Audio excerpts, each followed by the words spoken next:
ബാലകൃഷ്ണപിള്ളയുടെ മണ്ഡലമാണ് കൊട്ടാരക്കരയെങ്കിൽ ഒരു കാലത്ത് പത്തനാപുരം എന്നത് അദ്ദേഹത്തിൻ്റെ മകൻ കെ വി ഗണേഷ് കുമാറിൻ്റെ മണ്ഡലമാണ്.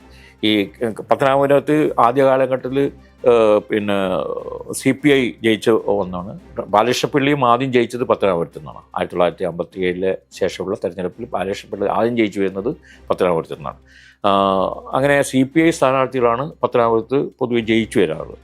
അതിനുശേഷമുള്ള 2001 തൊട്ടിട്ടാണ് പത്തനാപുരത്ത് കെ വി ഗണേഷ് കുമാർ ജയിച്ചു വരുന്നത്. കേരള കോൺഗ്രസ് ബാലകൃഷ്ണപിള്ളയുടെ നേതാവായിട്ടുള്ള അദ്ദേഹത്തിൻ്റെ മകൻ കൂടിയായ ഗണേഷ് കുമാർ 2001 ശേഷം അദ്ദേഹം ജയിക്കുന്നു. പിന്നെ 2014 2021 അദ്ദേഹം ലെഫ്റ്റിൻ്റെ കാൻഡിഡേറ്റായിട്ട് ജയിക്കുന്നു.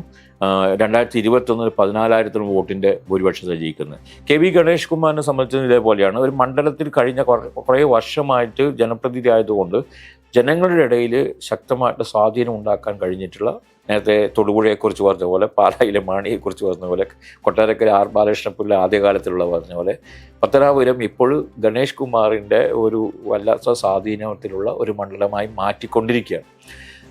അങ്ങനെയുള്ളൊരു സിറ്റുവേഷനിൽ പത്തനാപുരത്ത് ഐക്യമുന്നണിക്ക് ജയിച്ചു കയറുക എന്ന് പറയുന്നത് വലിയ പ്രയാസമുള്ള കാര്യമാകാൻ സാധ്യത.